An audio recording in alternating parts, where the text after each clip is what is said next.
serious problems have begun in the Russian Federation. The soldiers are demanding ammunition, but there isn't any. The Ukrainian armed forces have disrupted the logistics. Our forces struck the enemy hard, inflicting significant losses on enemy personnel in the Sumy region. A swarm of FPV drones right on the occupiers' heads. Putin's mercenaries are throwing tantrums and pushing into the Kharkiv region. A new front is unfolding. Has the enemy really abandoned their plan to take Pokrovsk? More details on this in the report coming up in just a few seconds. In the Rostov region, both passenger and military train traffic was halted. Ukrainian drones successfully attacked the railway hub in Kamenolomny, a logistics hub used by the Russian army to supply equipment and weapons to the front was damaged. Trains passed through this station on their way to the occupied territories of Ukraine.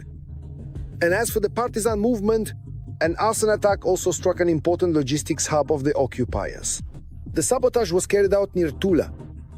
There, a relay cabinet responsible for controlling traffic on this section was destroyed. The arson temporarily disrupted the supply of ammunition and weapons to the Kharkiv and Sumy directions. In the latter direction, thanks to active military actions, the Ukrainian armed forces are pushing the occupier out. This is being complained about by pro-Russian channels. In Sumy region, we continue to monitor Kondratovka. In conditions of shortage of people and supplies, our guys are holding out as best they can and standing their ground.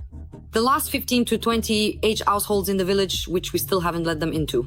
The Ukrainian armed forces. There is still a chance that we can get the guys out of this alive. Yeah. Russian soldiers have long wanted to strike at Sumy, but everything is happening exactly the opposite. The Ukrainian armed forces are pushing out Russian troops and striking their logistics with drones.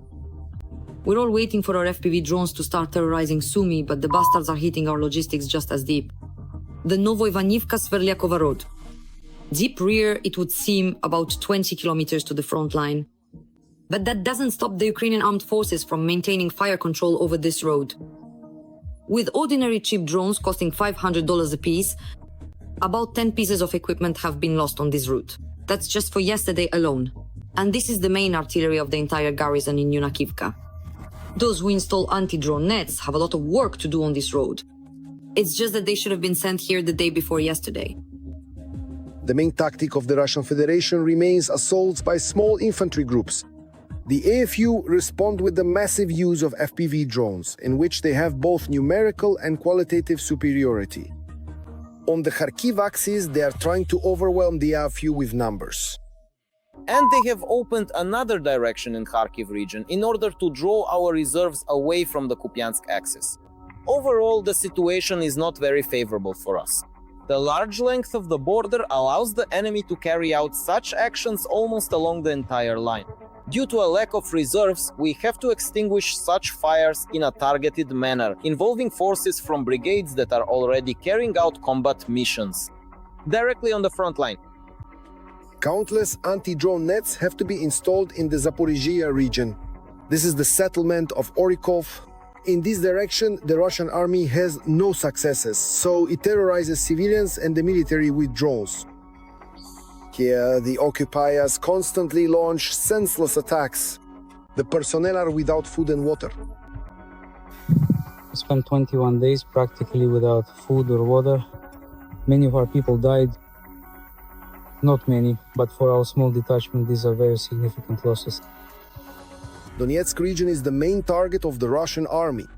These are the shots of drones from the 59th Brigade destroying another group of occupiers. On the Pokrovsk direction, they are attacking 24/7. The main objectives of the summer campaign are Pokrovsk and Kostiantynivka in Donetsk region. Russian troops are trying to encircle these cities and cut off supplies to force the Ukrainian armed forces to withdraw from them. They haven't carried out local assaults. The pace of the summer offensive by Putin's troops turned out to be lower than in the fall of 2024. According to Deep State, in the first half of the year, the Russian army captured 857 square kilometers of Ukrainian territory.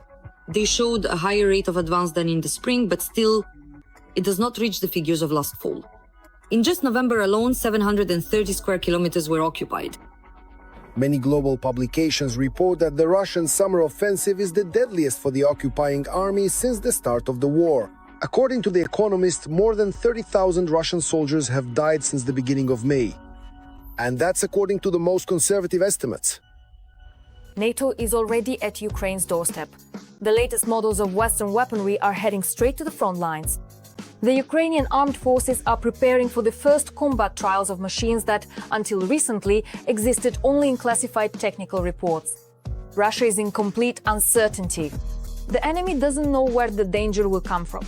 So, in the end, which systems are preparing for their debut and what is known about them will tell and show you in just a moment. Tested in Ukraine. Weapons without this label, it seems, will soon fall out of favor in the West. After all, when the largest war in Europe since World War II is taking place, laboratory testing has lost its meaning. Now, any development can be tested directly on the battlefield.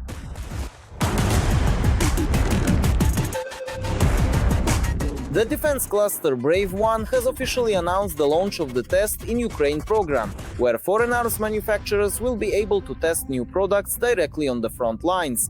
Companies will send their developments to Ukraine, conduct online training on how to use them, and then wait for Ukrainian troops to test them and send back reports. More private companies that are now engaged in military affairs have contributed to this direction. And now there is a critical need for agreement and cooperation between these companies. Thanks to such testing grounds, we can say that there will be more collaborations, and this will make it possible to create joint products that will work even better. First and foremost, we're talking about unmanned systems, electronic warfare complexes, as well as missile systems. This is what I mean. Drone has already deployed more than 180 mines and has performed quite well. And, as you can see, it has returned. Amongst the other drones you've seen, there are kamikaze drones. Basically, it's universal, and the kamikaze drone delivers payloads, especially smaller ones. According to the Minister of Digital Transformation, Mikhailo Fedorov, such an influx of partners and the mass dispatch of equipment for testing to Ukraine will help find solutions faster in order to fundamentally change the course of the war.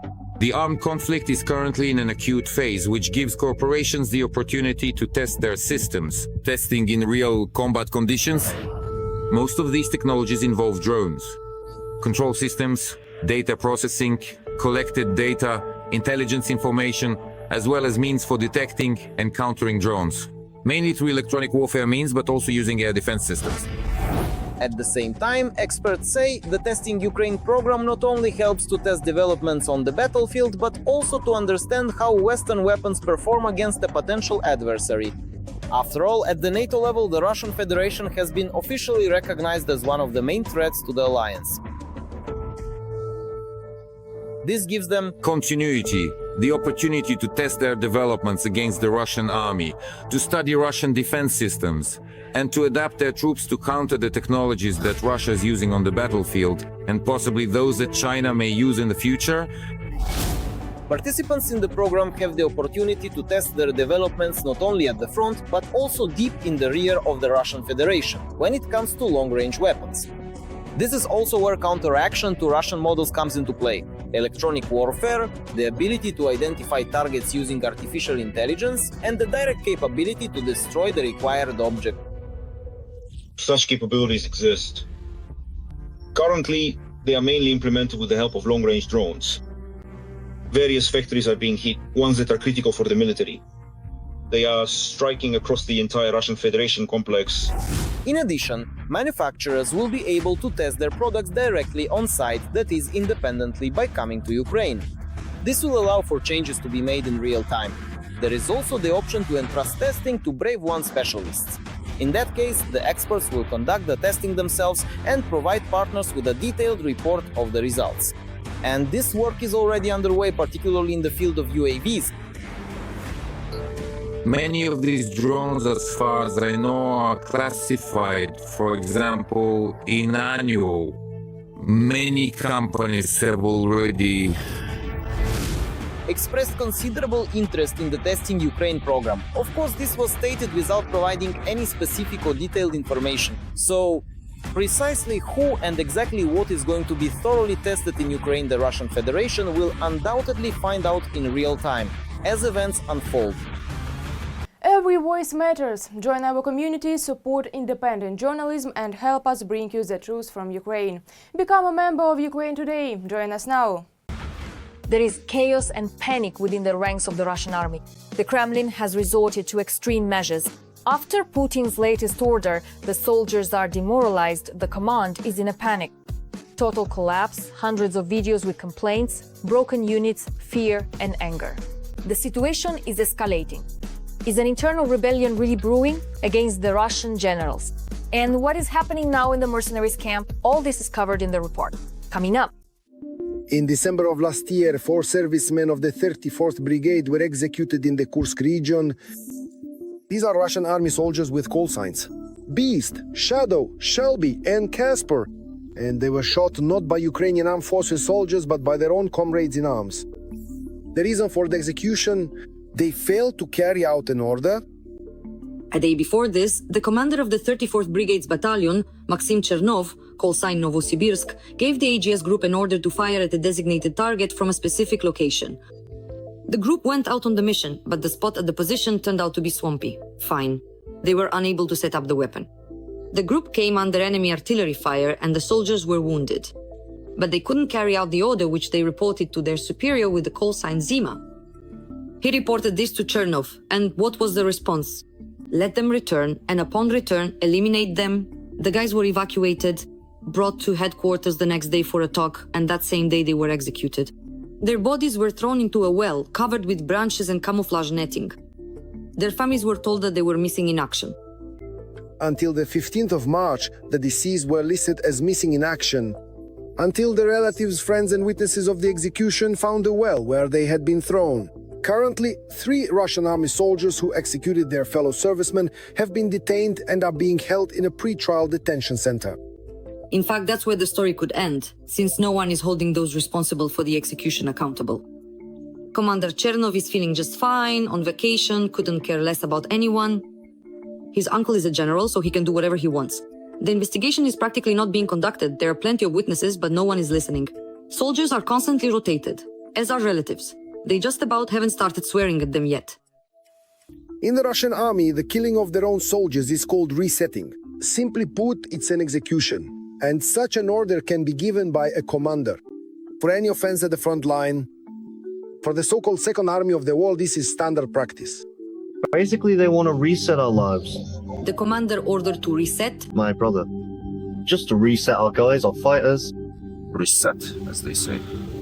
They drove out and just simply reset them. They just reset them. And these are the last words of Dagestani Said Murtazaliev. The 18-year-old serviceman recorded an address. He said that the commanders of the unit with the call signs Altai and Kila ordered him to collect money from the subordinates, after which they decided to get rid of him as a witness.